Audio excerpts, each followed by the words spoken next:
நான் சொல்லாமா? லக்ஷ்மீ சும்மதமபாத சரோஜ யுக்மே பிரம்மேந்திர ருத்ரமுனி பிருந்த சிரோபிவந்தே ஸ்ரீமச்சட்டாரி யதிராஜ சுபூஜிதே சுத்தம் மதீய ஹிருதயேந்திரமஸ்து லக்னம் மாதாண்டு சும்மஸ்த பிதாண்டு சும்மஹ பிராதாண்டு சும்மஸ்த சகார சுவஹ வித்யாண்டு சும்மோ ஜலந்து சும்மஹ சுவாமிந்து சும்மோ சகலந்து சும்மஹ ஹிதோண்டு சும்ம பரதோண்டு சும்மஹ யதோ யதோ வாபி ததோண்டு சும்மஹ இது சும்மதே ஸ்வான்ன பரம் ந கிஞ்சிதே தஸ்மாண்ட் சும்மம் சரணம் பிரபத்யே யோ நித்யமச்சுதபதாம் யுக்ம ருக்ம व्यामोहक सैद्राणि तृणाय मेणे अस्मद्गुरोर्भगवतोऽसिते हिन्दोः रामानुजस्य शरणं प्रपद्ये श्रीमान् वेङ्कटनाथार्य कवितार्किकेसरि वेदान्ताचार्यवर्यो मे सन्निधत्तां सदा हृदि प्रपद्ये निरवद्यानां निषद्यां गुणसम्पदां शरणं भवतीतानां षडवो मुनीश्वरम् श्रीरङ्गे सहितीन्द्रकरुणया संस्यादि प्रेक्षितं ख्यातश्रीनरसिंहकार्यमुनिपादां जयन्तीं दीक्षान्तिदयादि विश्रूणैः बान्धं बुधाग्रेसं श्रीमद्रङ्गधरार्यो विभुतिं श्रीमत्श्रीरङ्गपृथ्वीश्वरसरविभा सम्यमेन्द्रेण दृष्टं न्यस्तात्मानं कुसुम्ने नरहरिसरजिद्योगिने दुःप्रसादात् राज्ञ श्रीरङ्गहारिप्रवेदिपतेः प्राप्तलक्ष्मीकुसुमास्थानं सेवे यतीन्द्रं सकलगुणनिधिं वीररघ्वीक्षरारिं श्रीरङ्गनाश्रवोपेतीन्द्रयुक्तं लक्ष्मीकुसुमसरकरुणैकपात्रं श्रीरङ्गवीरपुराषडोपहृद्यं वेदान्तदेशीयतीन्द्रमहं प्रपद्ये सम्प्राप्त अध्यात्मशास्त्रं नरहरिषडजिद्रङ्गपूकारिजाभ्यां कारुण्यात् श्रीकुसुमे जगदरिपोः आत्मनिक्षेपधन्यं वेदान्ते वामदूगत्वमिजनिदारङ्गपूर्वेण सूक्तं वाक्यं नारायणार्यम् परमदमनव्याख्याख्यातमीडे श्रीमद्रङ्गषडारिरम्यविवराल्लब्धासमान्तद्वयम् श्रीमद्वीररघूद्वहाद्यचरजित्पादारविन्दाश्रयं श्रीमद्वेदवदंसदेशीयतेः कारुण्यवीक्षास्पदं सेवे रङ्गवीणसाश्रमदं नारायणं योगिनं श्रीमद्रङ्गषडारियोगिरन्यस्तात्मरक्षावरं श्रीमद्रङ्गषडारिवीरविवराल्लब्धासमान्तद्वयम् ईर्ष्याडम्बविवर्जितं सुभगणैर्बान्धं महत्त्वं सुगं वन्दे वत्सभूषं पदवरं श्रीकृष्णमार्यं सदा वेदान्तदेशीयतीन्द्रकलाक्षरब्धत्रय्यन्तसारमनवद्य गुणं बुधाग्र्यं नारायणाद्यैर्गवाभितं श्रीरङ्गनाथैर्जयगरमाश्रयामः कलयामि कलिध्वंसं कविं लोकद्वागरनिश्चलविराजित्यनीशन्तमः வாழி பரகாலன் வாழி கலிகண்ணி வாழி குறையலூர் வாழ்வேந்தன் வாழியரோ மாயோனே வாழ்வழியால் மந்திரங்கொள் மங்கையர்கோன் துயோன் சுடர்மான வேல் நெஞ்சுக்கிரல் கடி தீபமடங்கான் இடும் பிறவி நஞ்சுக்கு நல்ல மமிதம் தமிழ் நன்னூல் துறைகள் அஞ்சு இலக்கியம் ஆரணசாரம் பரசமய பஞ்சு கணலன் பொறி பரகாலன் பணுல்களே எங்கள் கதியே ராமானுஜமுனியே தங்கை கடத்தாண்ட தவராசாபம் மங்கையர்கோன் இந்த மலையாயிரமனை திறந்தங்கு மணல் நீ எனக்கு தான் பட்டுடுக்கும் அயர்ந்திறங்கும் பாவி பேணாள் பனிநெடுங்கண் நீர்தும்ப வள்ளி கொள்ளாள் எத்துணை போல் என் குழங்கால் இருக்ககில்லாள் எம்பெருமான் திருவரங்கம் எங்கே என்னும் மட்டு விக்கி மணிவண்டு முரளும் கூந்தல் மடமானை இது செய்தால் தம்மை மெய்யே கட்டுவிச்சு சொல்லென்ன சொன்னால் நங்காய் கடல் வண்ணர் இது செய்தார் ஆப்பாரே.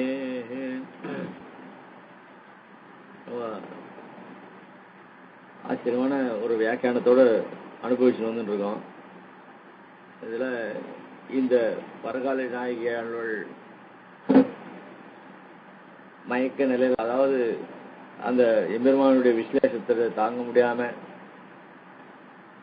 அதனால மூர்ச்சி அடைந்த திசையில இருக்க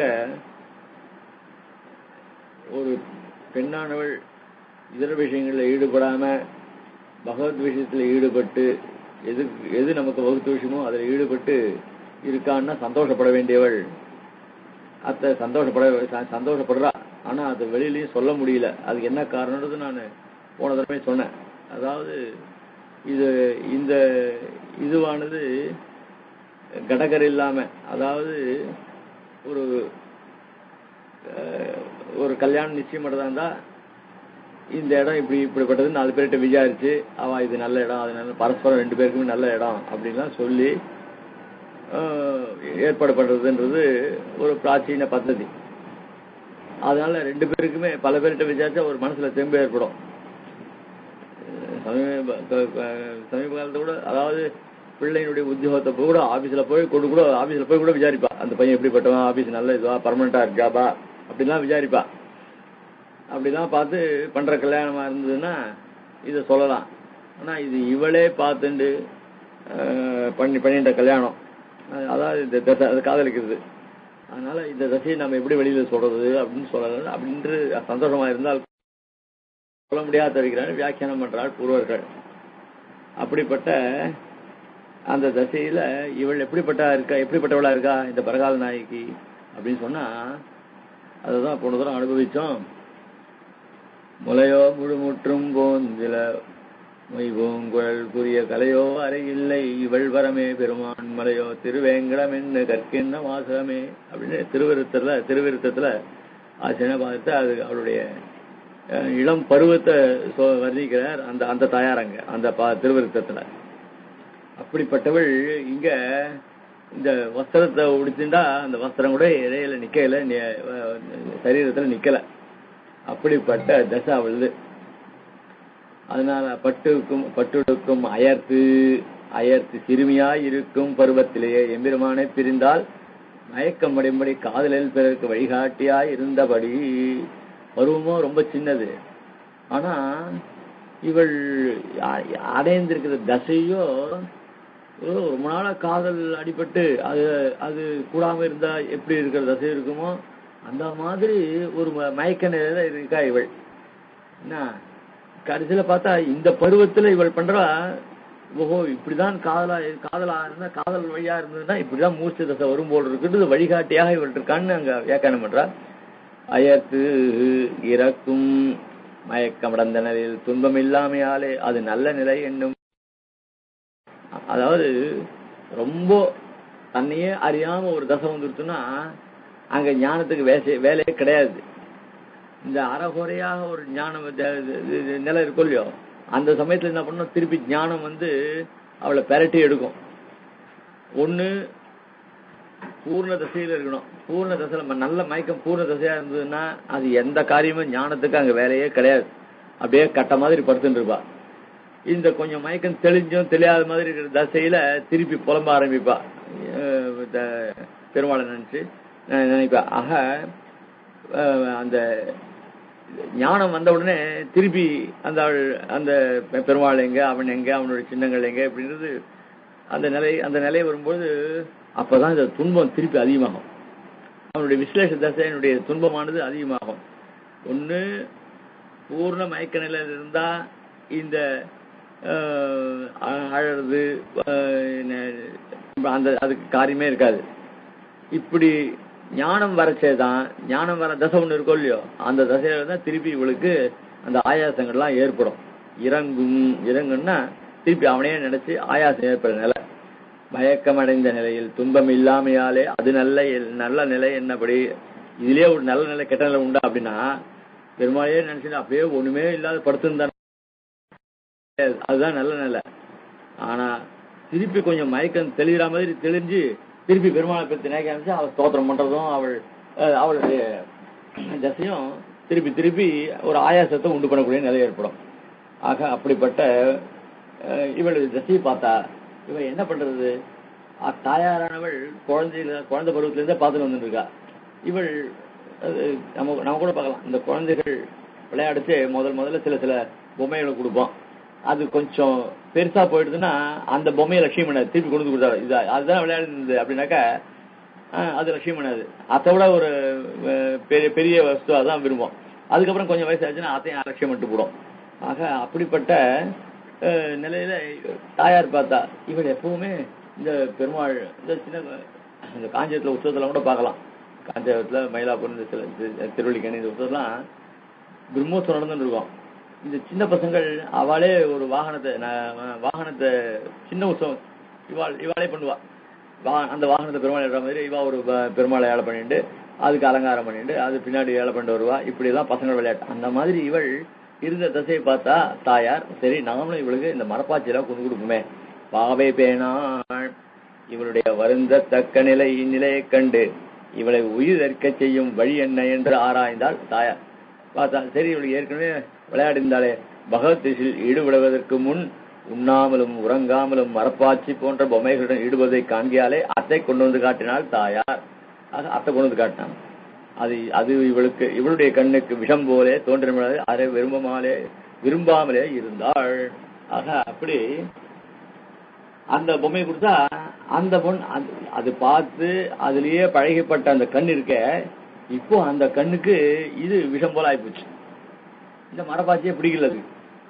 ஏன்னா இப்போ சாட்சாத்தா பகவத்கீதை திருமணியில ஈடுபட்டுட்டா. இது மரபாச்சி கொண்ட பொம்மையில இதெல்லாம் என்ன அப்படின்னு சொல்லிட்டு அது அவருடைய ஒரு வளர்ச்சியை காமிக்கிறது. அது அப்படிப்பட்ட இவளுடைய தசாவிசேஷத்தை கண்டு இவளை தரிப்பிக்கும் விறகேது என்று பார்த்து பண்டு ஊனு இறக்கம் இல்லாதபடி பாவையோட பொதுபோக்க காண்கையாலே பாவையை கொண்டு வந்து காட்டினாள். அந்த பாவையை கொண்டு வந்து காட்டினாள் தாயாரனோடு. அது திருஷ்டி விஷம் போலே ஆயிற்று. திருஷ்டிக்கு விஷம் உண்டா அப்படின்னா திருஷ்டியில அது அந்த குழந்தை லட்சியம் இல்லைன்னா விஷம் தானே. அது ஏற்கனவே அதுகிட்ட பிரீத்தமா வச்சுட்டு இருந்தது. அந்த பிரீத்தமா வச்சிருந்தவன் இப்ப பிடிக்கல அப்படின்னு சொன்னா அது திருஷ்டி விஷம் மாறுபாடு. பாவே ஒழிய செல்லாதவன் திடீர் பாவை அனாதரிக்கிறாள். குழந்தைல இப்படி அந்த குழந்தை பொம்மையை வச்சு விளையாடி இருந்தது, இப்ப அதையே பார்க்கலையே, ஏன் அதை அனாதரம் பண்றது? போகோபகரணங்களோடு தொற்று அரும்படி ஒரு விஷயத்திலே அவகாயித்தபடி இவன் அனாதிகாலமாக இதர விஷயங்கள்ல மண்டின்னு இருந்தான். அது போகியமா இருந்த வஸ்து இன்னைக்கு அவனுக்கு அது வெறுப்பா இருக்கு. ஏன் அப்படின்னா அதோட உயர்ந்தான வஸ்து பெருமாள் அந்த பகவத் விஷயத்தில் ஏற்பட்டதுனால இவைகள்லாம் இவனுக்கு திருணமா போயிடுது. இத்தால் பகவத் விஷயத்துல அவகாகித்தாருக்கு விஷயாந்தரங்கள் திருஷ்டி விஷம் போல இருக்கும் என்னும் அர்த்தத்தை வெளியிடுகிறாள் பாவை பேணாள். இந்த பாவை இப்ப இதனால் என்ன ஏற்பட்டது அப்படின்னா பகவத் விஷயத்துல ஈடுபட்டோமேனால் இதர விஷயங்கள்ல திருஷ்டியானது விஷம் போல மாறிடும் அப்படின்னு சொல்லி அந்த அர்த்தத்தை பாவை பேணாள். இதெல்லாம் எதனால அப்படின்னா பகவத் விஷயத்தில் பிராவண்யம் பகவத் பிரசாத சித்தமானவோ பாதி விஷாந்தரங்கள் விரக்தியும் பகவத் பிரசாத பலம் இரு. பகவத் விஷயத்துல ஒரு ஆசை ஏற்படுறது அது எதனால அப்படின்னா அது பகவானுடைய அனுகிரகத்தினால. அந்த பகவானுடைய அனுகிரகம் ஏற்பட்டுருத்து அப்படின்னு சொன்னா விஷயாந்தரங்கள்ல பரமாத்மனி யோரக்தா விரக்தம் அபரமாத்மனி அப்படின்னு சிவாசத்துல சாஸ்திரங்கள் சொல்லணும் இல்லையா? அந்த மாதிரி பெருமாள் கிட்ட பக்தி வரணும் அப்படின்னு சொன்னா இதர விஷயங்கள்ல விரக்தி ஏற்படணும். ஏன் இதர விஷயங்கள்ல விரக்தி ஏற்பட்டா பகவத் விஷயத்துல தானா வந்துடும். இப்படி ஒண்ணு கொண்டு இருக்கிறோம். அப்படி விஷயாந்தரங்கள்ல விரக்தி ஏற்பட்டிருக்கு பகவத் பிரசாதத்தாலே. பகவத் பிரசாதத்தினாலே இதர விஷயங்கள்ல விரக்தியும் அதே பகவத் பிரசாதத்தினாலே பகவத் விஷயத்துல ருச்சியும் இவனுக்கு ஏற்பட்டுருது. ஆக பகவத் பிரசாத வடியிலே இதுக்குதான் காரணம். இது பகவத் பிரசாதம் வடியிலே பனிநெடுங்கண்ணி இத்தியாதி உறக்கமும் குடிபோயிற்று.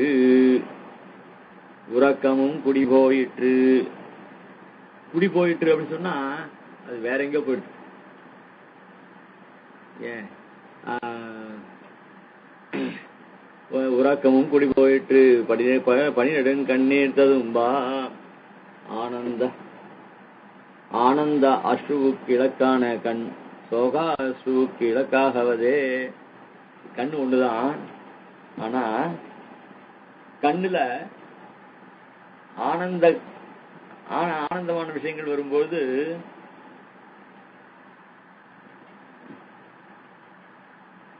கண்ணுல ஆனந்தமா இருந்தா அந்த ஆனந்த கண்ணீர் வரும். சோகமா இருந்தா சோகத்துடைய கண்ணீர் பெருகும். ஆனந்த கண்ணீருக்கும் சோகத்து கண்ணீருக்கும் என்ன அப்படின்னா சோகத்தினுடைய கண்ணீரானது கொஞ்சம்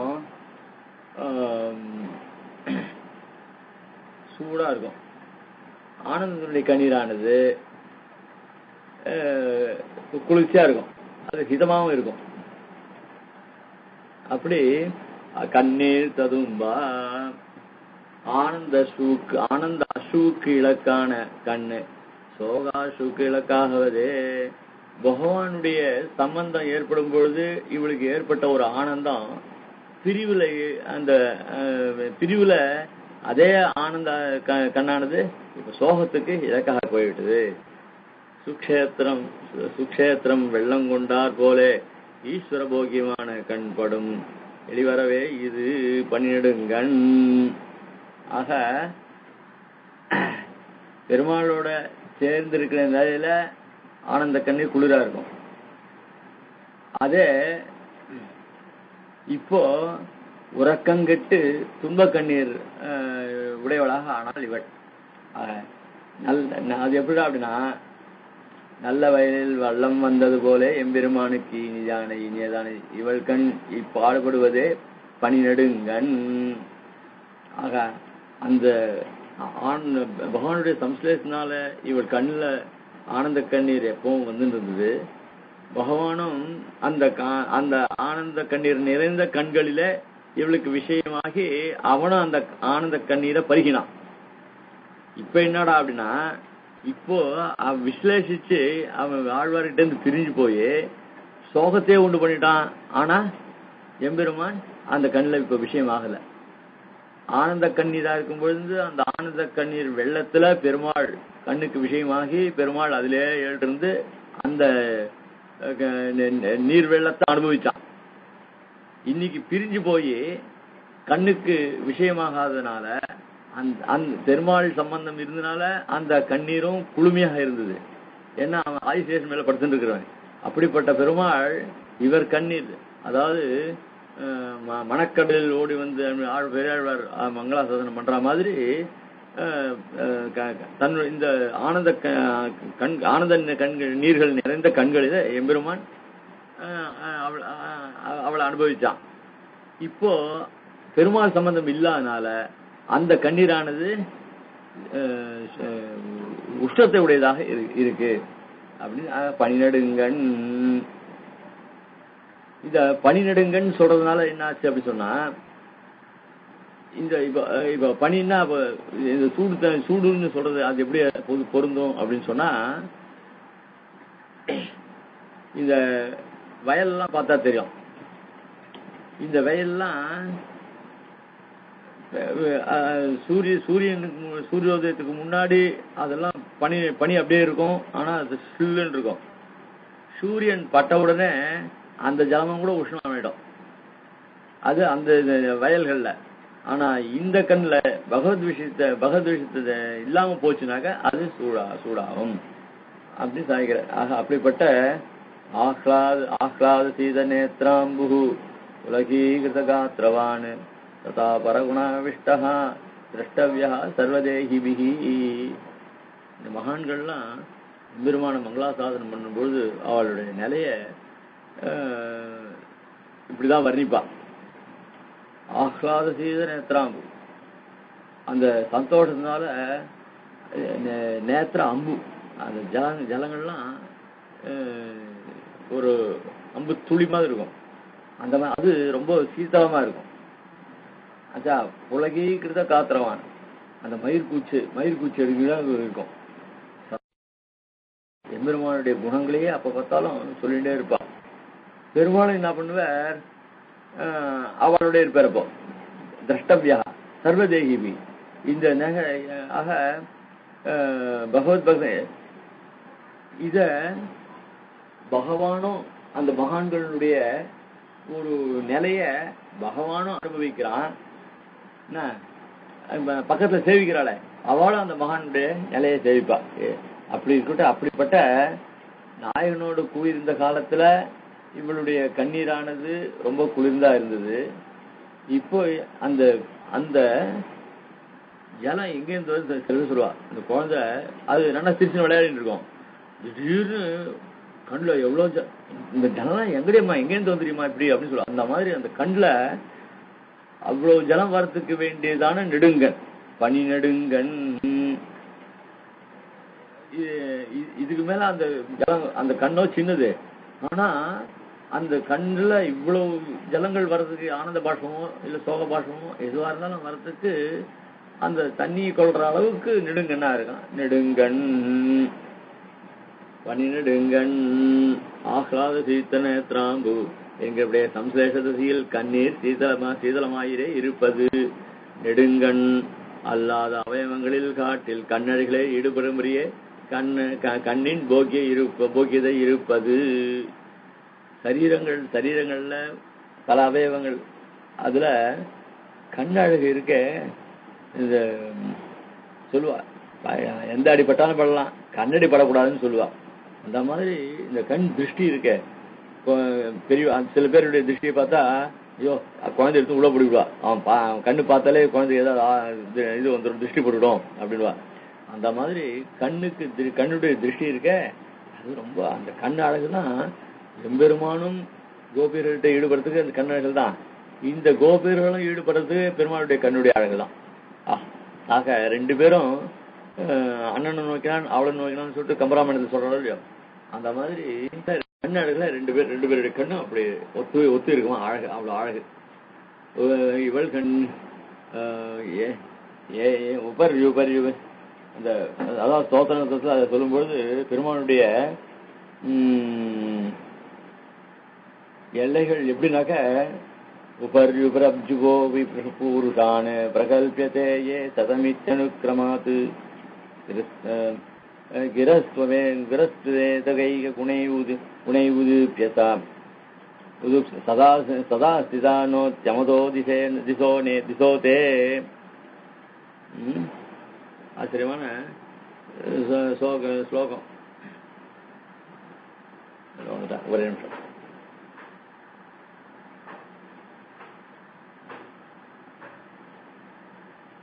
அதாவது பிரம்மாவுக்கு தேயசதம்னு உபநிஷத்துல தேயசம்னு வாக்கியம் வருது. அப்படிப்பட்ட குணத்தினுடைய எல்லைய 100 மடங்கு மனுஷனுடைய ஆனந்தம், பிரம்மானுடைய ஆனந்தம், இப்படி ஒண்ணு கூட்டிகிட்டே போறது. அந்த கூட்டிகிட்டே போற நிலை எப்படி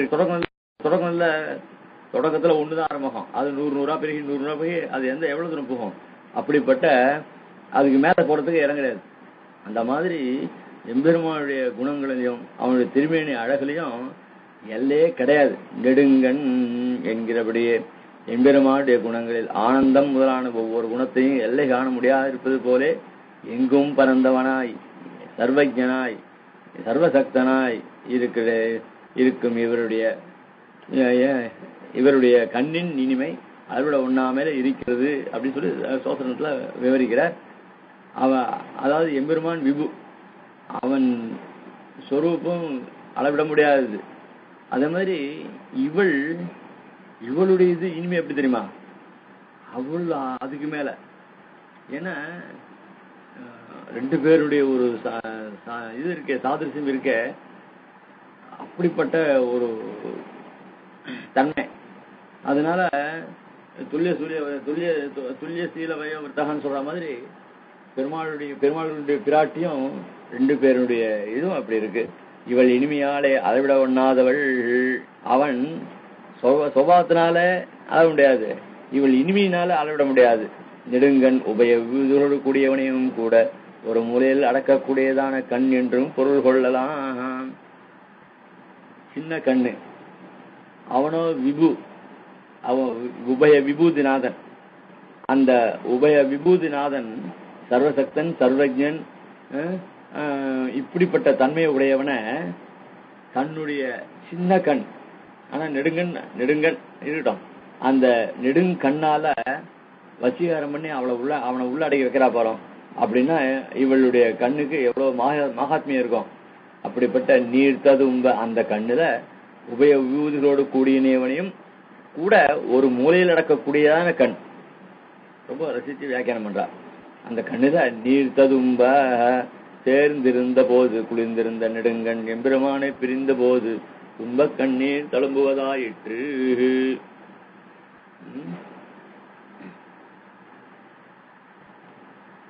ஏகை குணாவதீப்சயா சதாஸ்திதாக அப்படின்னு அது ஸ்லோகம் என்கிறபடியே பகவத் குணங்களில் ஓரோ குணங்களே அவதி காண ஒண்ணாதா போலே ஆயிற்று. விபுவாய் சர்வஜனாய் சர்வசக்தியாய் இருக்கிற ஈஸ்வரனுக்கும் இவள் கண்ணின் போக்கியதையை பரிச்சோதிக்க ஒண்ணாதபடி அவன் சொரூபத்தாலே அபரிச்சின்னன். யார்? எம்பெருமான் சொரூபத்தினாலே அபரிச்சின்னன். அபரிச்சின்னன் அளவிட முடியாதவன். இவள் போக்கியதாலே அபரிச்சிதை அபரிச்சின்னை. இவள் எப்படி அப்படின்னா இவளுடைய போக்கியம் இருக்க கண்ணுடைய மேன்மை அது அளவிட முடியாதது. அதுவா நெடுங்கன் உபய விபூதி யுக்தனையும் கூட ஒரு புடையிலே அடக்கவற்றான கண் என்னவுமா. அதனால தன்னுடைய கண் பார்வையினாலே உபய விபூதிநாதனையும் அடக்கக்கூடிய சக்தியோட இத்தால் ஞான வைபவத்தை சொல்லுகிறது. என்ன ஞானம் அப்படின்னா பகவத் அனுபவமாற ஞானத்தை சொல்றது. இவளுக்கு இந்த கண்ணீர் வர அளவுக்கு ஒரு விஷயம் இருக்குன்னாக்க அந்த விஷயத்தினுடைய ஏற்றம் எப்படி, அந்த விஷயத்தினுடைய ஏற்றத்தை விட இவளுடைய அனுபவம் எப்படி. விஷயம் இருக்கலாம், அத்தை ரசிக்கிறதுக்கே ஒத்தனை இல்லாம இருந்தா அது அந்த விஷயத்தினுடைய மேன்மையும் தெரியாது. ஆனா அத்தை நன்னா அனுபவிச்சு அந்த பிரிக்க அந்த அதை விட முடியாத ஒரு தசை இருக்க அப்படின்னா அந்த விஷயத்தினுடைய மேன்மையும் அந்த விஷயத்தை அனுபவிக்கக்கூடிய தன்மையும் உடையவள் இந்த பரகால நாயகி.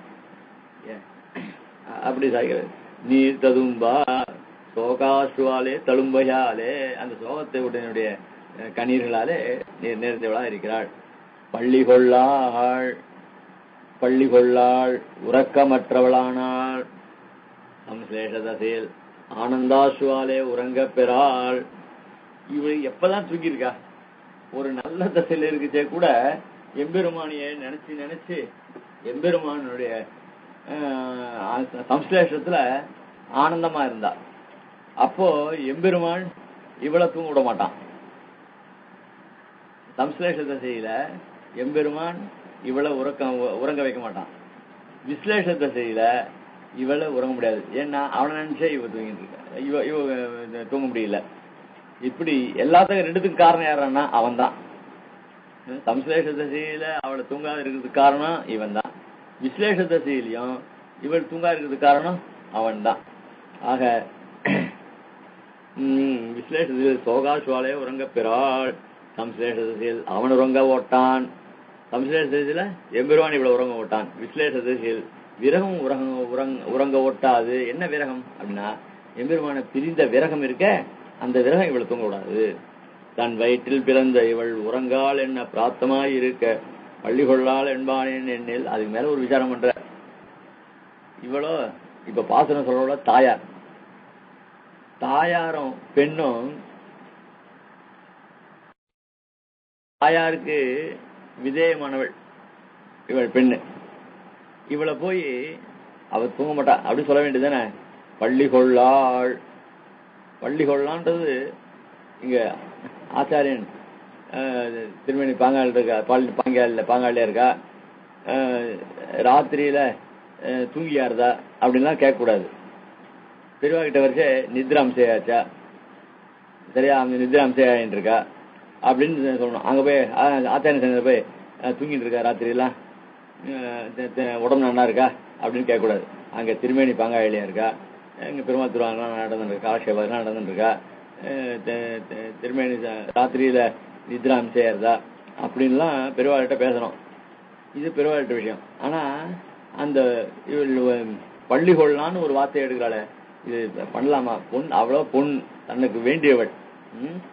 அசலா பக்கத்தாத்து பொண்ணா இருந்தா கூட இந்த காலத்துல இந்த டி சொன்னாலே தப்பு. இப்போ உறவுல அந்த பொண்ணு அத்தை உறவானோம். இந்த குழந்தைக்கு ஒரு குழந்தைக்கு இந்த மாதிரி அத்தை வந்திருக்கா பார் அப்படின்னு சொன்னா அத்தைலாம் சொல்லாத, அக்கா வந்திருக்கான்னு சொல்லு அப்படின்னு இந்த பொண்ணு. ஏன்னா அத்தைன்னா அது இன்னும் வயசான உறவுன்னு நினைச்சது. அந்த மாதிரி இவளுக்கு வேண்டிய பொண்ணு. இந்த பொண்ணை போய் பள்ளி கொள்ளான்னு சொல்றாளே, இத சொல்லலாமா அப்படின்னு இவ கேக்குறா. இவ கேட்டா இந்த பிராச்சீன குடும்பத்துல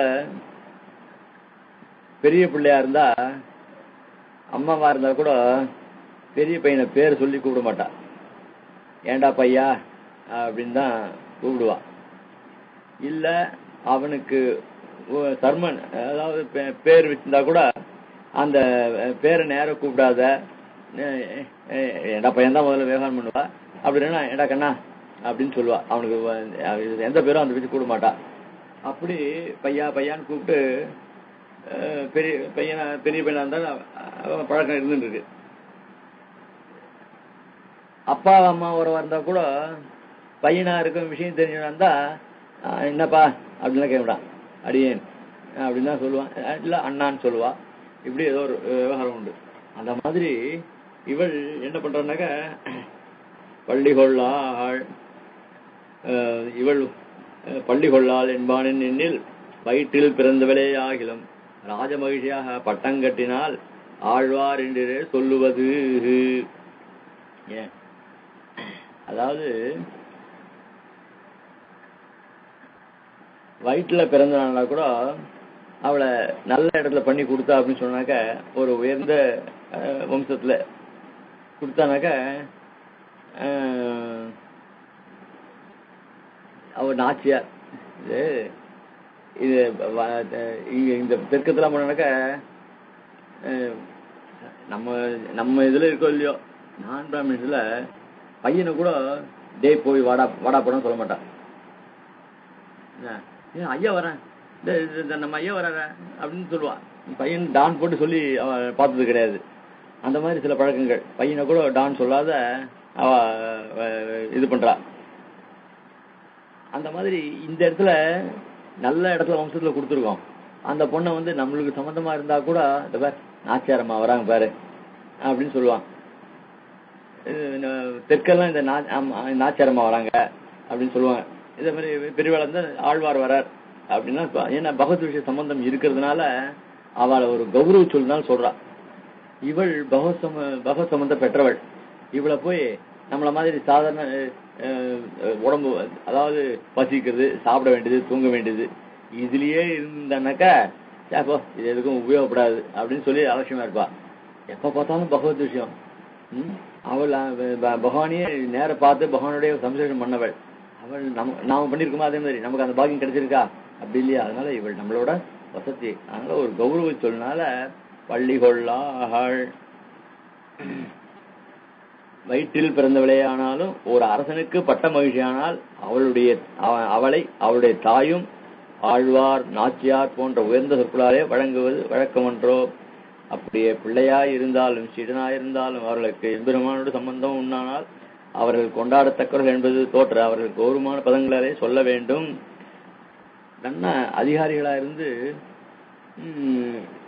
5-6 குழந்தைகள் இருக்கும்.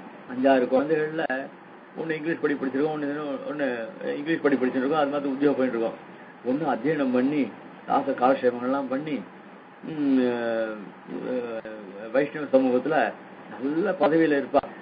நல்ல ஸ்ரீ வைஷ்ணவர்கள் எல்லாருமே அவனை ஆதரிச்சுண்டு அப்படி இருந்திருப்பா. அந்த பையனை அம்மா நல்ல அதிகாரி, அவங்ககிட்ட ஒரு கௌரவமா இருப்பா. மீதி பிள்ளைகள் கிட்ட இருக்கிற கௌரவத்தை காட்டிலும் இந்த பிள்ளை கிட்ட ரொம்ப இவன் எல்லாம் தெரிஞ்சவன் அப்படின்னு, சாஸ்திரம் எல்லாம் தெரிஞ்சவன் அப்படின்னா அவங்ககிட்ட ஒரு இதெல்லாம் நேரம் பார்த்தா தெரியும். அப்படி பகவத் சம்பந்தம் பெற்றாள் அப்படின்னாக்க அவனை எல்லாருமே கௌரவிப்பா. அப்படிப்பட்ட கௌரவத்துல சொன்ன வார்த்தைகள் இது. ராஜமகிழ்ச்சி பட்டங்கட்டினால் ஆழ்வார் என்று சொல்லுவது. அப்படியே புத்திரனோடு சிஷ்யனோடு வாசேர் அவர்களுக்கு பகவத் சம்பந்தம் உண்டானால் உத்தேசிதை தோற்ற பூஜா வாசி சப்தங்களாலே சொல்லக்கடது என்று பூர்வாச்சாரர்கள் அனுஷ்டித்து போந்த சாஸ்திரத்துக்கு அடியுதீரே. சரி, நல்ல மகான் அவர்கிட்டயே சிஷ்யனா நல்லா படிச்சு ஆச்சாரியன் பெற்ற ஞானத்துக்கு துல்லியமா, ஆச்சாரியனை விட ஞான அதிகம் சொல்லக்கூடாது. ஆச்சாரியன் பெற்ற இவர் ஞானத்தை பெற்றிருப்பார். ஆச்சாரியன் இவர் பல சதசெல்லாம் போய் வியாக்கியார்த்தம் எல்லாம் பண்ணிட்டு இவருடைய செயலியை கண்டு யார்கிட்ட சொல்றது ஆச்சாரியனுக்கு தெரியணும் இல்லையோ, ஆச்சாரியனுக்கு ரொம்ப மனசுல சந்தோஷமா இருக்கும். சொல்லிச்சு, இந்த பஸ் இவன் என்கிட்டதான் சாஸ்திரம் வாசிச்சான் அப்படின்னு சாய்ச்சாரு. பெரிய ஆச்சாரியெல்லாம் சொல்ல மாட்டான். இந்த சுவாமி இருக்கார இவர் நல்ல பண்டிதர் அப்படின்னு அந்த இவர் இந்த கௌரவ சப்தத்தை போட்டுதான் தன்னுடைய சிஷ்யனா இருந்தா கூட என்ன இவன் என்கிட்ட வாசிச்சான் அப்படின்னு சொன்னா அவருக்கும் கொஞ்சம் ஏதோ அது அதனால கௌரவம் கொடுக்கும். இப்படிதான் பரஸ்பரம் அந்த ஒரு கௌரவ இது சிஷ்யனும் ஆச்சாரியன்ட்ட அவ்வளவு கௌரவம். ஆச்சாரியனும் சிஷ்யனும் தங்கிட்டே வாசு வந்தா கூட கொஞ்சம் நாளாக அவருக்கும் வயசாறுதோ இல்லையோ, அதனால இவன் இவன் ஆச்சாரியர் சொல்ல மாட்டான். அப்படி ஒரு வழக்கம். அதனால சிஷ்யர் பூர்வாச்சாரியர் அனுஷ்டித்து போன்ற சாஸ்திரார்த்தத்துக்கு மூலம் ஆழ்வாருடைய இந்த வழக்கே ஆகும். அதனால எப்படி கொண்டு வர அப்புறம் அந்த பள்ளி கொள்ளான்ற ஒரே வாசத்துக்கு அவளை உறங்கால்னு சொல்றதுக்கு சொல்லக்கூடாதா? ஏன் பள்ளின்றது திருப்பள்ளி ஏற்றி பெருமாள் சொல்றாங்க இல்லையா, அந்த வார்த்தை எப்படி சொல்றது? அதுவும் ஒரு சாஸ்திரத்தை கொண்டு விடுற. இவருடைய மென்மையை நினைத்து உறங்காமல் இருக்காளே என்று தாய் வருந்துகிறாள். தாய் என்ன பண்றா அப்படின்னா, குழந்தை, சின்ன குழந்தை இந்த தசையிலே இப்படி இருக்கு பாத்தியா அப்படின்னு தாய்க்கு வருத்தமா இருக்கு. எட்டுணை போதன் குடங்கால் இருக்ககில்லாள் இவள் உறங்காணாமையாலே முன்பு தன் மடியிலே உறங்கி போற கண்ட வாசனையாலே தன் மடியை கொடுத்தாள். மரப்பாச்சி பொம்மையை கொடுத்தா, அத்த வேண்டான்னு சொல்லிட்டா. அந்த தசை வேற, மரப்பாச்சி பொம்மையெல்லாம் அனுபவிச்சது தசை வேற. இப்போ சாட்சாத் சரி அதுதான் போட்டோம். என்னைக்குமே அம்மாவுடைய மடியானது இவாளுக்கு சாஸ்வதம். பெண்ணுக்கு தாய்மடி சாஸ்வதம் இருக்கிற முட்டம். ஆக அப்படிப்பட்ட மடி யாராவது வெறுப்பாளா? இந்த கஷ்ட தசையில அம்மாவுடைய மடியில படுத்துட்டா எவ்வளவு சுகமா இருக்கும். அதுக்காக என்ன பண்ணா, சரி இத்த வெறுக்க மாட்டா, அந்த மரப்பாச்சி பொம்மை தான் வெறுத்தாளே, சரி நாம மடியை கொடுப்போம், நீ வா கட்டாந்தரையில படுத்துட்டு இருக்காது, என் மடியில படுத்துக்கோன்னு சொல்லி மடியை கொடுத்தா. மடியை கொடுத்தா இவள் உறங்க காணாமையாலே முன்பு தன் மடியிலே உறங்கி போற கண்ட வாசனையாலே தன் மடியை கொடுத்தாள். வாசனை என்ன வாசனை? குழந்தையா இருக்கு, என் மடியில் தானே விட்டு படுத்துண்டா, அதனால இப்ப படுத்து கொள்ளாமே தன் மடியில் எடுத்து படுக்க வைத்தாள். உடனே என்ன பார்த்தா, அது நெருப்பிலே அணைந்தாற் போல் இருக்கையாலே துணுக்கென எழுந்திருந்தாள். அம்மா மடி அது இவளுக்கு இன்னும் நெருப்பு சுட்டா மாதிரி இருந்துதான். எப்படியாவது தாயினுடைய மடி ஏதாவது சொல்லுவாளா அதே மாதிரி நெருப்பு மடின்ட்டு. பகவத் விஷயமானது அப்படி எல்லா விஷயங்களும் சரீர சம்பந்தத்தை கூட ஒழிக்கக்கூடியதான ஒரு, ஏன்னா அவனே சர்வ இது பந்து ஆயிடுறான். இந்த விஸ்ரமஸ்தானியனாய் கொண்டு, இந்த விஸ்ரமஸ்தானியன் நமக்கு ராத்திரி இவ்வளவு ஜீவாத்மா இவ்வளவு கஷ்டப்பட்டு அல்லாடி ராத்திரி படுத்துக்கிறானே, அந்த படுத்துக்குச்சே அவன் எங்க படுத்துக்கிறான்? நாம வேணா மொத்த எல்லாம் போட்டு படுத்துக்கிற மாதிரி ஏசி ரூம்ல படுத்துட்டு இருக்கோம். ஆனா இந்த ஜீவாத்மா கலப்பாடுற இடம் எங்கடா அப்படின்னா எம்பெருமானுடைய மடியில கலப்பாடுறான். ஆனா நமக்கு கண்ணுக்கு தெரிஞ்சதுன்னா என்னன்னா, ஓஹோ இவ்வளவு வசதியா ஏசி ரூம்லயும் அந்த எம்ஃபோம் யூஃபோம் பெட்ல படுத்துட்டு இருக்கும் பாரு, அதனாலதான் சொத்தமா தூங்குறோம்னு நினைச்சுட்டு இருக்கான். அப்படி இல்ல, எம்பெருமானுடைய இவன் தூங்குறானா அப்படின்னு சாஸ்திரம் சொல்றது. அப்படிப்பட்ட தாயினுடைய மடியானது இவளுக்கு இப்போ நெருப்பு சொல்ற மாதிரி ஆயிப்போச்சான். அது நெருப்பிலே அணைந்தார் போல் இருக்கையாலே துணுக்கென எழுந்திருந்தாள். எட்டுணை போது சர்வகாலம் என் மடி ஒழிய செல்லாதவளுக்கு திடீர் கனகாலமும் பொருந்தாது ஒழிகிறது. எட்டுணை போது அந்த குழந்தையா இருந்துச்சே, நான் வாண்டான்னு சொன்னா கூட மடியில் தான் படுத்துப்பேன்னு அடம் பிடிச்சு வந்து படுத்துக்கும். அப்படியெல்லாம் என் மடி அவளுக்கு போக்கியமா இருந்தது.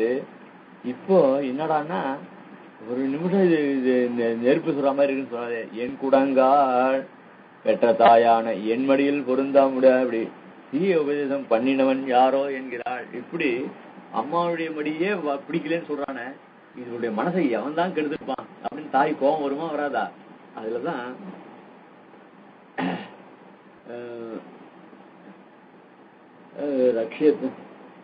பொருந்தாதபடி பெற்ற தாயான என்மடி பொருந்தாதபடி துஷ்சிக்ஷையை பண்ணினவன் ஆரோ.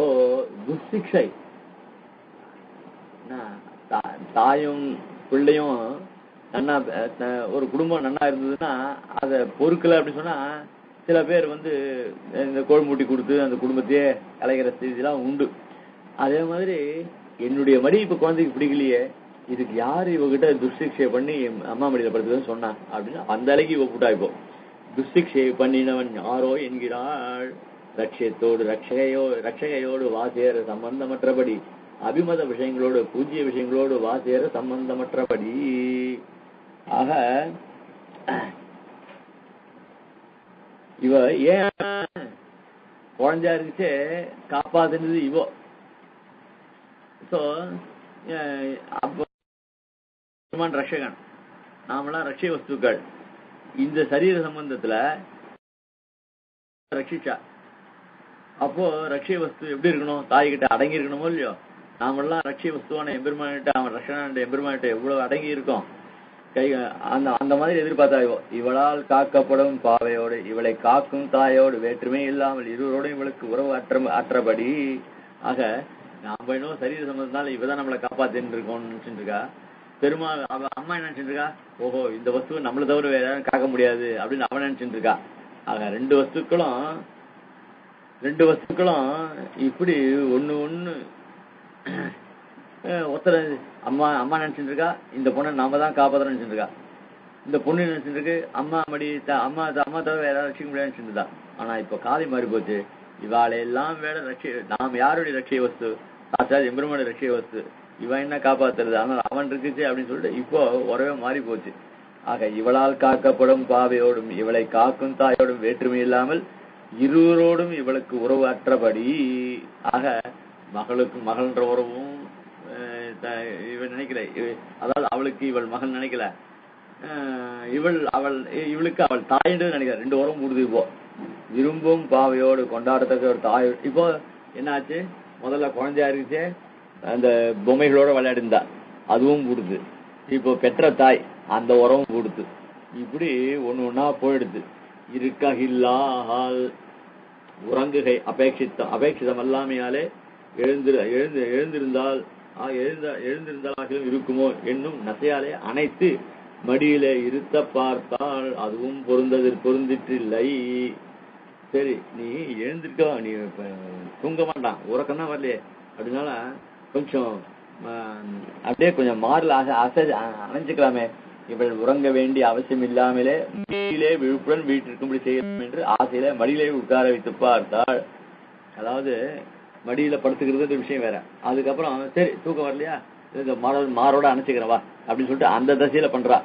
அந்த தசையும் இருக்ககில்லால் எந்த இதையும் ஒண்ணு இருக்ககில்லான்னா அவளுக்கு சக்தி இல்லையோ, உட்கார்ந்திருக்க சக்தி இல்லை. என் முகத்தில் வாட்டத்தை கண்டு மடியில் இருக்கிறேன் தலம் அதற்கு சக்தி இல்லாமல் இருக்கிறாள்.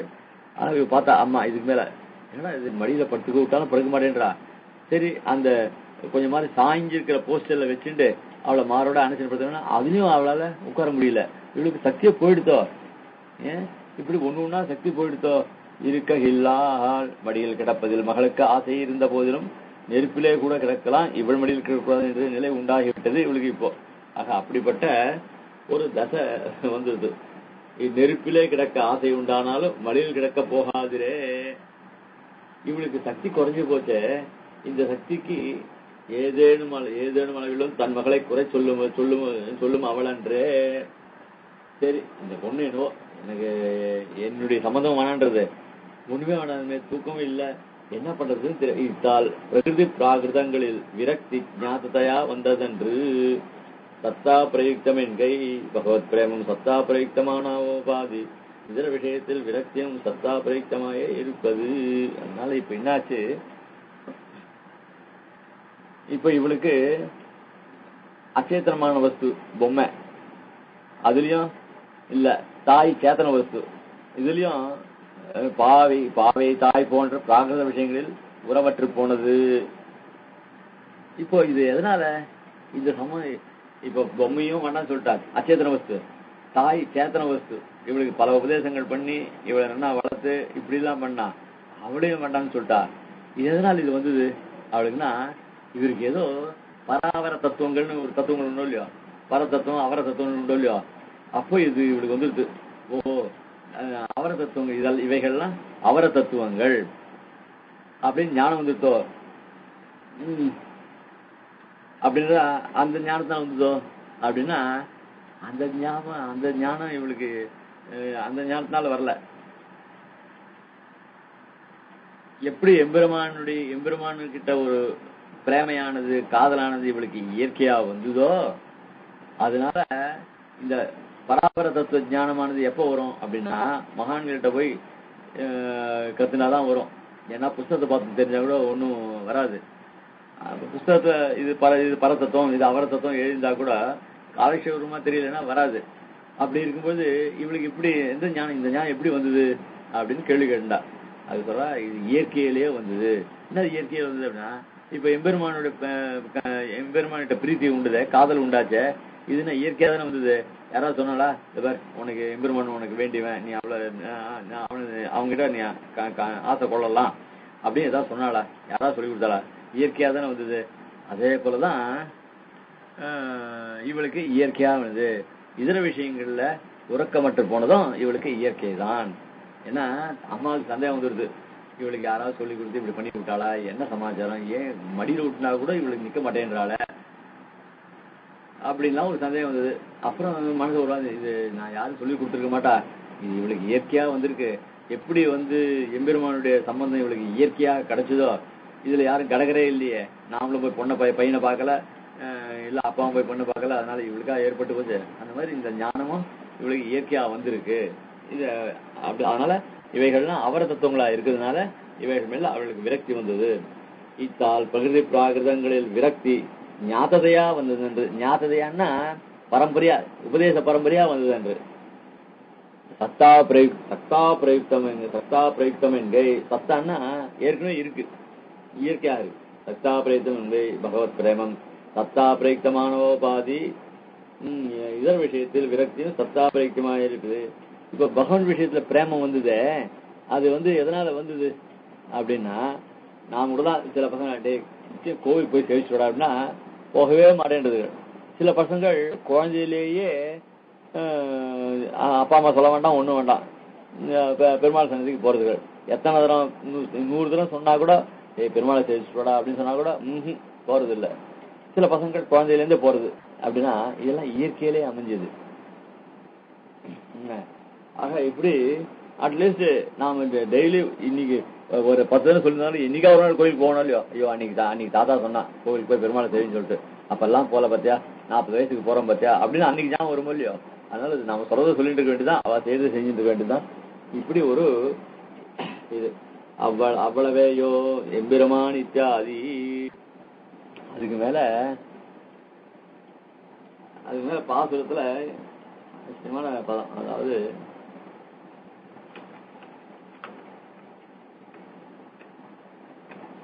எத்துணை போது என் குடங்கால் இருக்ககில்லால் அப்படி இந்த தசை இருந்தோ இல்லையோ. என்ன பண்ணா, எம்பெருமான் திருவரங்கம் எங்கே என்னும், திடீர்னு எம்பெருமான் திருவரங்கம் எங்கே என்னும் அப்படின்னு ஒரு குரல் கேட்டுது.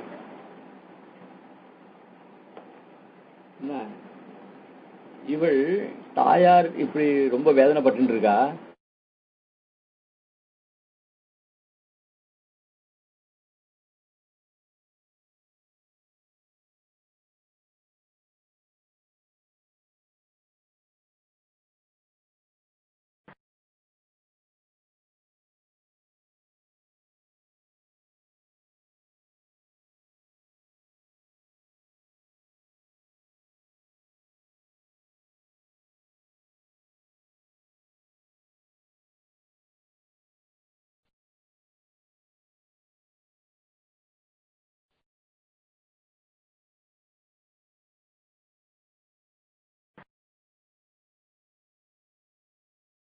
பேச்சு வரும்பொழுது இவன் நல்ல பையனா இருந்தா குலங்கோத்திரம்லாம் சொல்லி அப்படி பேசி இது பண்ணுவான். பொண்ணுகளா இருந்தா அப்படி பண்ணுவா. கடைசியில் 2 பேருமே என்ன பண்ணுவா, ஏதோ பேசியதுல ஏதோ நான் அந்த ஊர்ல ஒரு ஜமீன்தார் பிள்ளை அப்படின்னா, இவன் நான் பெரிய ஒரு இதுல பிள்ளை அப்படின்னு அந்த மாசம் தான் ஏதோ சொல்லியிருப்பா. ஏன்னா 2 பேருமே எப்படி நடக்க போறதுன்னு தெரியாது இவாளுக்கு. பேச்சுவார்த்தையில ஏதோ ஒரு வார்த்தை சொல்லியிருப்பா. அந்த மாதிரி இங்க பெருமாள் யாருன்னு தெரியாது, எந்த ஊருன்னு தெரியாது, எவன் தெரியாது. அந்த பெருமாள் என்ன பண்ணார், இவளோட சேர்ந்துருக்கிற காலத்துல நான் யார் தெரியுமோ இல்லையோ, பேர் சொல்ல மாட்டான். இந்த திருவரங்கம்னு ஒரு இடம் இருக்கு, இந்த இடத்துல அந்த இடத்துக்கு வேண்டியவன் நானு அப்படின்னு ஒரு வார்த்தை ஏதோ சமயத்துல சொல்லியிருக்கான். அதான் இங்க அழகா வியாக்கியானம் பண்றா. அது மட்டுமல்ல அவ்வளவேயோ என்னை அனன்யார்கமாக்கின அவன் கோவில் எங்கே. என்ன இன்னொருத்தருக்கு சம்பந்தம் இல்லாத இன்னொருத்தருக்கு தாசனா இல்லாதபடிக்கு சேஷபூதனா இல்லாதபடிக்கு பண்ணானே அவன் எங்க அப்படின்னு திடீர்னு கேட்கிறார் நடுவில் எழுந்து. என்கிறாள் பாவையோடு தாய் மடியோடு வாசியற புறம் உள்ள துவக்கை அறுத்தவன் ஊர் எங்கே. எங்க பொண்ணு கேட்டா, திடீர்னு கேட்டா, என்ன கேட்டா அப்படின்னா, என்னையும் வெறுத்து இந்த விளையாண்ட பொம்மைகள்லாம் வெறுத்து அப்படி பண்ணவனுடைய ஊர் எங்க. ஏன்னா அவளும் சொன்ன எம்பெருமான் திருவரங்கம், அவன் பேர் என்ன நாராயணன் இல்லையா, இல்ல கோவிந்தன் இல்லையா, கிருஷ்ணன் இல்லையா, எம்பெருமான் சொன்னான். எம்பெருமானுக்கு பேரே கிடையாதுன்னா, அதுக்கப்புறம் ஊர்ல தெருவே கிடையாதுன்னா திருவரங்கம் கோவில் எங்கே என்னும், இந்த தெருவில் இருக்கேன், இந்த அட்ரஸ்ல இருக்கேன், இந்த என்னுடைய பேர் இது அப்படிதான் சொல்ல. ஒண்ணும் இல்ல, அவன் கேட்டது அறுத்தவன் ஊர் எங்கே என்னான் என்றால் இன்னாருடைய கோயில் எங்கே என்று அவன் பெயரை சொல்லாதே எம்பெருமான் என்பான். என்னடான்னு சொன்ன தங்கதான் இருக்கானுமே, எல்லாருக்கும் ரட்சணாமே, அவன் இருக்கிற இடம் எங்க அப்படின்னு கேட்க கூடாதுன்னா, சொல்லக்கூடாதுன்னா அப்படின்னா அழகான வியாக்கியானம். இன்னாருடைய கோவில் எங்கே என்று அவன் பெயரை சொல்லாதே எம்பெருமான் என்பான் எண்ணில் இயற்கையில் புணர்ச்சியாகியாலே ஸ்ரீத்துவ பும்சத்துவங்களே ஹேத்துவாக கலந்தது தினையிரே. இவாளே ஒருத்தருக்கு ஒருத்தர் நேர பேசி இவாளே இந்த காதலை வளர்த்துன்றதுன்னா நீ யாரு என்ன அந்த அளவுக்கு இவாளுடைய பிரேமா போயிருக்கு. நீ யாரு நான் யாருன்னு இந்த பாட்டி கதையும் அத்தை கதையும் கேட்டு அப்புறம் உறவுலாம் யாருன்னு கேட்டு கொஞ்சம் சம்மந்தம் கேட்டு இப்படியே பொழுது போயிடும். இவாளுக்கு ஒருத்தருக்கு ஒருத்தர் அனுபவிக்கிறது தான் காரியம். அதனால இதுல அந்த பேசலாம் வேண்டியதில்லை. இதுல உனக்கு எதுக்கு நீ நான் சர்வ ரஷகன் அப்படின்னு சொல்லியிருப்பான். என்ன எல்லாரும் என்ன ரஷன் நினைச்சுட்டு இருக்கா அப்படின்னு சொல்லிருவான். எங்கடா இருக்க அப்படின்னு சொன்னாக்கா திருவரங்கம் அப்படின்னு சொல்லிட்டு பேசுற சொல்லி போயிருக்கான். அத்தை பிடிச்சுட்டா. ஆக ஏன் சொல்லுவ அப்படின்னு கேட்டானாக்கா, ஸ்ரீத்துவ பும்சத்துவங்களே ஹேத்துவாக கலந்தது நிறை. அவ என்ன இந்த சம்பந்தம் பேசினா இருந்தா அவன் புருஷன், நான் ஸ்திரீ, இந்த சம்பந்தம் தான் இயற்கை. அது இயற்கையானதானே. புருஷனா இருக்கிறவன் ஸ்திரீயை பார்த்தானாக்கா இப்படிதான் ஆகும். அதனால தவிர இது ஆச்சாரியன் ஒரு வசிஷ்டர் மாதிரி ஒருத்தர் அங்க ராமன் வில்ல முறிச்ச உடனே கல்யாணம் ஆகணும். உடனே கல்யாணம் ஆச்சா? அப்படி இல்ல, உடனே தசரதர் ஆரம்பிச்சு தசரதர் வரவழைச்சு அதுக்கப்புறம் எல்லாம் அந்த சாஸ்திரம் வசிஷ்டர்லாம் இங்க ஜனகருடைய குலகுரு இவா 2 பேரும் பரஸ்பரம் பேசி சம்பந்தத்தை இது பண்ணி அதுக்கு அப்படிதான் ஸ்ரீமத் ராமாயணத்துல ரொம்ப ஆச்சரியமா சொல்றா. ஆக அப்படிப்பட்ட அந்த மாதிரி கடகர் இருந்து பண்ணா இவ யாரு அவ யாருன்னு தெரியும். இவர் ஜனகராஜனுடைய குமாரத்தை, இவள் தசரனுடைய குமாரன் அவன் அப்படின்னு தெரியும். ஆனா இது இல்லையே, இங்க என்னடா நின்றுது அப்படின்னு சொன்னா, அவர் புருஷன், நான் ஸ்திரீ, அவன் புருஷோத்தமன், நான் உத்தமை, அப்படி நாரினா உத்தமா உதவும் சொல்ற மாதிரி நான் பெண்களுக்கு சேர்ந்தவள். இந்த தன்மைதான் அவகிட்ட இதானே இயற்கை. அதனால அதுதான் இருக்கு. ஞாபகம் உண்டாய் கலக்கிலே பேரதியலாவது. அதனால யாராவது பெரியவா இருந்து முன்ன இருந்து பண்ணிருந்தா இது தெரிஞ்சிருக்கும். இல்லையே, அவனூர் கோயில் என்று அறிந்தபடி என்ன சரி அப்படி இருக்கே, அவன் இருக்கிற திருவரங்கம் கோயில் அது மாதிரி எப்படி தெரிஞ்சது அப்படின்னு கேட்கிறான். எண்ணில் சம்சிரேஷ தசையில் பிரிவை நினைத்து பிரியில் தரியேன் என்று பிரிவை பிரசங்கிக்கிற அளவிலே இவன் தரித்திருக்க வேண்டும் என்று நம்மூர் கோயில் என்று ஊரை பிரசங்கித்தான்.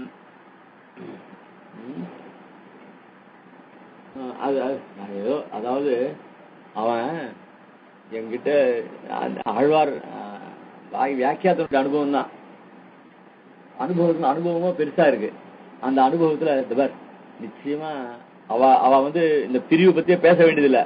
இருந்தாலும் ஒரு ஸ்திரீ புருஷன் அப்படின்னு வரும்போது ஒரு பிரிவுன்னு ஏதோ ஒன்று வரும் இல்லையோ, அந்த சமயத்துல ஒரு நாளும் உன்னை விட்டு பிரிய மாட்டேன். அந்த அனுபவம் அந்த ஆனந்த அனுபவம் அப்படி பேச முடியாது பண்றது. பிரிய மாட்டேன், பிரிஞ்சா உன்னை நானும் தரிக்க மாட்டேன் அப்படின்னு பரஸ்பரம் 2 பேரும் பேசிட்டு இருக்கா. பேசிட்டு இருந்துச்சு. அப்ப என்ன சொல்லியிருக்க, பிரியேன் பிரியல் தரியேன் என்று பிரிவை பிரசங்கிக்கிற அளவிலே இவள் தரித்திருக்க வேண்டும் என்று. சரி, நாமளும் இவளை விட்டுட்டு வந்துட்டோம் அப்படின்னு சொன்னாக்கா இவ என்ன பண்ணணும்? இவ ரொம்ப இவன்னா பிரிஞ்ச என்ன கை விட்டுற மாட்டீங்களோ, விட்டானு அப்படி சொல்ற. சரி சரி, அதுக்காக டக்குன்னு ஒரு ஊர் பேரை சொல்லி வச்சிருவோம். என்ன, அந்த ஊரை பேரை சொல்லி வச்சானாக்கா இவள் கொஞ்சம் தரிச்சுட்டு இருப்பான். அந்த ஊரை நினைச்சிட்டு, ஓஹோ இந்த ஊருக்கு இருக்கான், இந்த ஊர்ல இருக்கான், அவன் வந்துருவான் அப்படின்னு தரிச்சுட்டு இருப்பான். அப்படின்றதுக்காக பெருமாள் என்ன பண்ணா, நம்மூர் கோயில் அப்படின்னு சொன்னாராம். நம்மூர் கோயில்,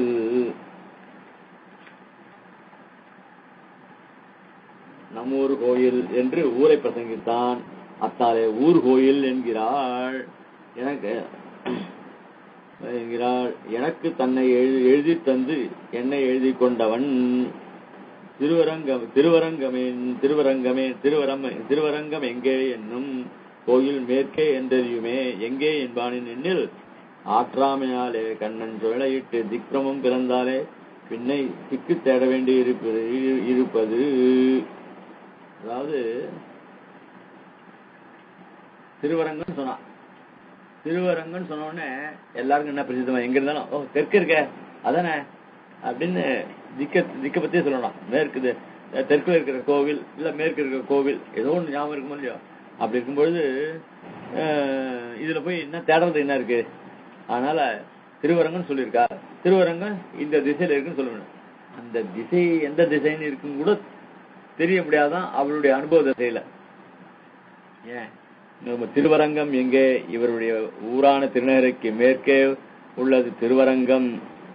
அதாவது ரொம்ப ஆச்சரியமா திருவரங்கம் எங்கேன்னு ஏன் கேட்டா, திருவரங்கம் எங்க நம்ம ஊர் கோயில் சொல்லிட்டார். திருவரங்கம் எங்கே என்னும் அப்படின்னு இந்த கேள்விக்கு கேட்கிறாள. திருவரங்கம் எங்க இருக்குன்னு தெரியாதா? திருநகரி. அந்த திருநகரியில அங்கேருந்து மேற்கு பக்கம் இருக்கு திருவரங்கம். இவருடைய ஊரான திருநகருக்கு மேற்கே உள்ளது திருவரங்கம் என்று அறிவாளே எங்கே என்று எப்படி கேட்கிறாள் எனில், பிரிவாற்றமையாலே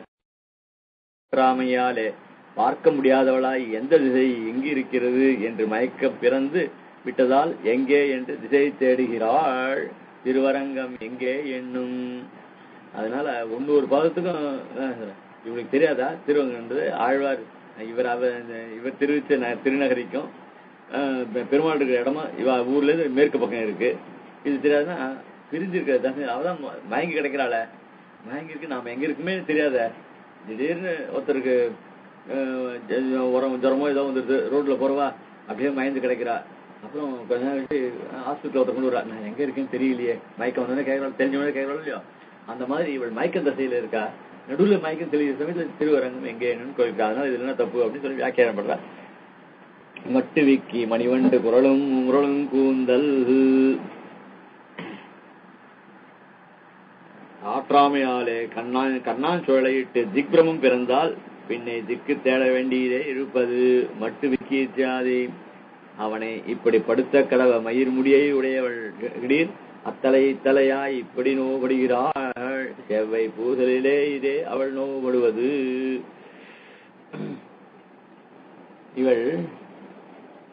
இவளோ அவனை மயக்கும்படியா பண்ணிருக்கா. ஆனா புருஷன் கொஞ்சம் தைரியமா இருக்கனால அவன் எத்தையும் தாங்கிக்கூடியவன். ஸ்ரீ சுபாவம் ரொம்ப மென்மையான சுபாவம், இவளால் பிரிவு தாங்க முடியல. இப்போ இவள் தசை எப்படிப்பட்டவள்? இவ எப்படிப்பட்டவள் தெரியுமா? மட்டு விக்கி இத்தியாதியால். அந்த மட்டு விக்கின்றது ஒரு தேன் நிறைந்த ஒரு புஷ்பம் மாதிரி. அந்த மாதிரி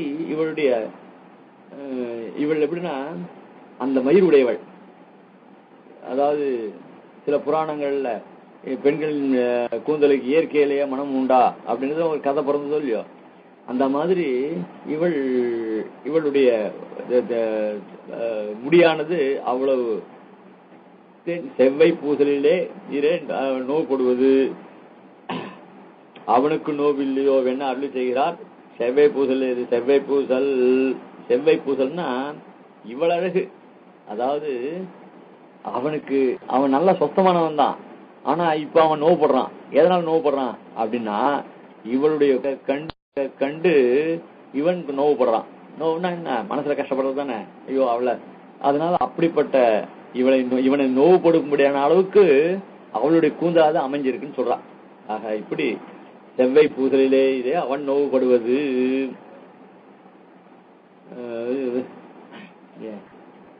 ரொம்ப வியாக்கியானம் பெருசா இருக்கு. இத அடுத்த வாரம் பாப்போமா? வியாக்கியானம் ரொம்ப பெருசா இருக்கு. இவனுடைய கூந்தலுடைய தன்மையை விவரிச்சு அதனால அப்படிப்பட்டவளுடைய அழகுல ஈடுபட்டவன் எம்பெருமான் சொல்றார். இதை அடுத்த வாரம் பார்ப்போம். அடுத்த வாரம் வச்சுக்கலாம் இல்லையா? அடே அடே, எனக்கு ஒன்றும் காரியம் இல்லை. 12ஆம் தேதி ஓபன் பண்ணி விடுறேன். யாருக்காவது ஏதாவது கேள்வி இருக்கா?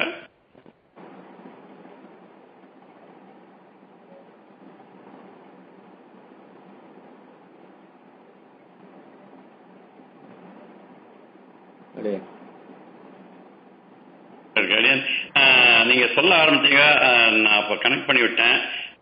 திருவள்ளூர்ல ஆரம்பிச்சிருந்தா அடியன். நேற்று உற்சவம், நேற்று சாயங்காலத்துக்கு போயிருந்தேன். இன்னைக்கு முடிவு காத்தாள போக முடியறது இல்ல, அதான் போகணும்னு நினைச்சுட்டு இருக்கேன். அதனால தேவையில்லாத அந்த பாக்கியம் கிடைக்கிறது. என்ன 10 நாள் அடியன்? 10 நாள். ஐசிங்க ஆராதனை மே 8, அந்த 7-8 போக மாட்டேன். அது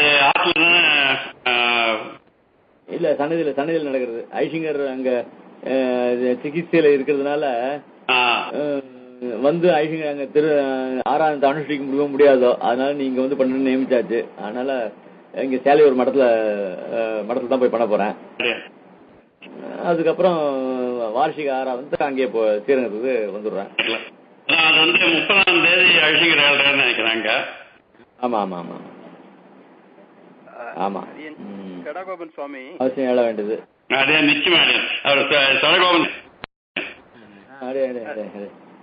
சந்தோஷம். ரொம்ப தேவரி சொன்னாப்லயே கடினமான வியாக்கியானம் இந்த தடவை ரொம்ப அழகா எடுத்து அதுக்கு இருக்கிற சட்டில் டிஃபரன்ஸத்தை எடுத்து இது உபன்யாசமா தேவரி எங்களுக்கு ஹெல்ப் பண்ணது ரொம்ப உபகாரம்.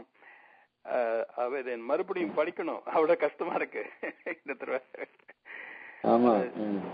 தெளிவா தேவரை எடுத்து கொடுத்த போதிலும் அத ஒரு ஐடியாக்கு மேல இன்னொரு ஐடியா ஏறி இருக்கிறதுனால கொஞ்சம் சிரமப்பட்டு அத இது கன்ஃபர்ஷன் சொல்றேன். இது தேவரை சொன்ன உபன்யாசத்துல திருப்பி இந்த பிரேமம் சொன்னா அது இதுவா இருக்கு. அதாவது அவ அனுபவிக்கிற பிரேமம் எப்படி ஏற்படுறதுன்னு நமக்கு அது விசாரம் இல்ல. ஆனா வியாக்கியாத்தாக்கள் அதை அனுபவிக்கிற விஷயம் இருக்க, அது அந்த வழிதான் ரொம்ப அவளுக்கு கூட இவ்வளவு ரசனை இருக்கான்றதுதான் நமக்கு ஆச்சரியமா இருக்கு. வியாக்கியாத்தாக்கள் அதாவது இதர விஷயங்கள்ல அவளுக்கு விரக்தி ஏற்படணும்ன்றா. ஆனா இந்த பெருமாள் விஷயத்தினுடைய காதல் வரும்போது சாதாரண ஒரு பாமர மக்களுடைய ஸ்திதியை அப்படியே கொண்டு இதுல காமிக்கிறா. ஆனா அது பாமர மக்கள் சொல்லாமே சொன்ன இது உத்கிருஷ்டமான விஷயத்துல அந்த அனுபவமானது அப்படி இருக்கு. இது வந்து நாம சாதாரண ஏதோ இந்த லோகத்துல சில விஷயங்கள்ல பார்த்துட்டு போயிட்டு இருக்குமே தவிர இவ்வளவு அவெல்லாம் எப்படி அனுபவிச்சிருக்கான்னு தெரியுது எனக்கு. இந்த பெருமானுடைய ஒரு இது அவளுக்கு அப்படியே சாட்சாத்தா கிடைச்சிருக்கு. அதை நமக்களால சொல்ல முடியல. அவ இருக்கிற அனுபவத்தை நம்மளால சொல்றதுக்கு சக்தி இல்லை. அவ்வளவு உத்கிருஷ்டமான அனுபவம் அவளுக்கு, ஆழ்வார்களுக்கு எல்லாம், வியாக்கியாத்தாக்களுக்கு. ரொம்ப ஆச்சரியமா இருந்தது. அதான் உன்னி கவனிக்கிற போது எவ்வளவு டெப்த் இருக்கு அப்படின்னுக்கிறது. எங்கேயாவது இந்த லௌகியமான வார்த்தை வந்து போறதுன்னு பயமா இருக்கு. இந்த காதல்னு சொல்றதே நாம இன்னும் நல்ல விஷயத்தான் சொல்லிட்டு இருக்கோம். ஆனா இது 4 பேர் கேட்கறது இது காதல், என்னடா இப்ப காதல். அந்த பகவத் பிரேமமானது அப்படி ஆச்சரியமா இருக்கு. அதுதான் சொல்றதுக்கு பயமா இருக்கு. அதாவது இந்த விஷயங்கள்லாம் ஐசிங்கர்லாம் எவ்வளவு சர்வ ஒண்ணுமே ஆச்சரியமான விஷயம். இப்ப இன்னொரு விஷயம், இப்போ பிரதிஷ்டை அங்க ஸ்ரீரங்கத்துல சிலா பிரதிஷ்டையும் பிருந்தாவனம், அதுவும் என்னைக்கு தேதி? 2ஆம் தேதி சம்பரோஷம் சொன்னா, அதாவது ஜூன் 2ஆம் தேதி. ரைட். பட் மே 7, 8 30ஆம் தேதி இங்கிருந்து எழுதியாரு. 30ஆம் தேதி ஸ்ரீரங்கத்துக்கு எழுதியாரு. இப்போ திருமேனி பாங்க இருக்கு, நல்லா சிகிச்சை இருக்குன்னு சொன்னா விசாரிச்சுட்டு இருக்கேன். சரி, சந்தோஷம் கேட்கறதுக்கு. அப்ப ஜூன் 2ஆம் தேதியும் இந்த மே 7, 8 வார்ஷிக ஆராதனம் சன்னதி இல்லையா? ஆமா, ஜூன் 6ஆம் மே, இப்போ மே 8 இந்த மாசம் வரப்போறது, அது சித்திரை மாசம். ஆமா, வைகாசியில் தான் இருக்கணும்ல. அதுக்கப்புறம் ஜூன் மாசத்துல அங்க கடைசியா முடியாது. ஓகே, சரியா போச்சு. சரி, எல்லாம் நல்லா. ரொம்ப சந்தோஷம். ரொம்ப ரொம்ப ஆச்சரியமா இருந்தது. திருப்பி திருப்பி சொன்னாலும் இன்னைக்கு இது ரொம்ப கிராஜுவேட் கோர்ஸ்னு சொல்றாளோ இல்லையோ, இதுல போஸ்ட் கிராஜுவேட் கோர்ஸ் மாதிரி இருந்தது இன்னைக்கு. அது ஆச்சரியமா இருக்கு. ரசோக்தி எவ்வளவு அழகா பண்ணாங்க. ரொம்ப சந்தோஷம் சுவாமி. அடியன்